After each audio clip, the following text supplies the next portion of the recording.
Rikthimi i Eglit në shtëpinë më të famshme në Shqipëri duket se ka shkaktuar pak kënaqësi të shumë nga ndjekësit e formatit, përfshirë këtu edhe familjarët e Gjestit.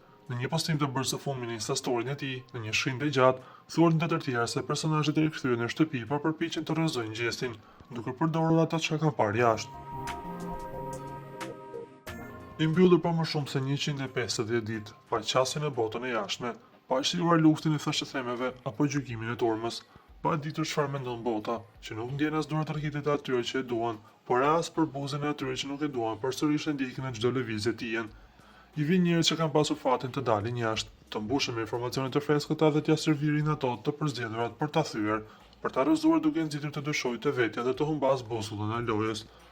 Dhe megjithatë kanë të fuqinë të shndrojë gjithë këtë presion e burin forcë të pashtershme. Nëse ka një fitore që është më e vështirë në të gjithë historinë e shtëpive më të famshme në Shqipëri, është kjo. Jo një fitore që vjen gjithmonë me përhoritje, por ajo që vjen pasi ke kaluar në përhumner, kur gjithçka ka punuar kundër teje, pas një dritare të hapur, pas një dorë të shtrirë, por vetëm me një shpirt që refuzoi të mposhtet. Kjo është një fitore që nuk kuptohet nga të gjithë, por peshon më rënd se çdo gjë tjetër. E mbyll shkrimin një nga familjarët e Gjestit.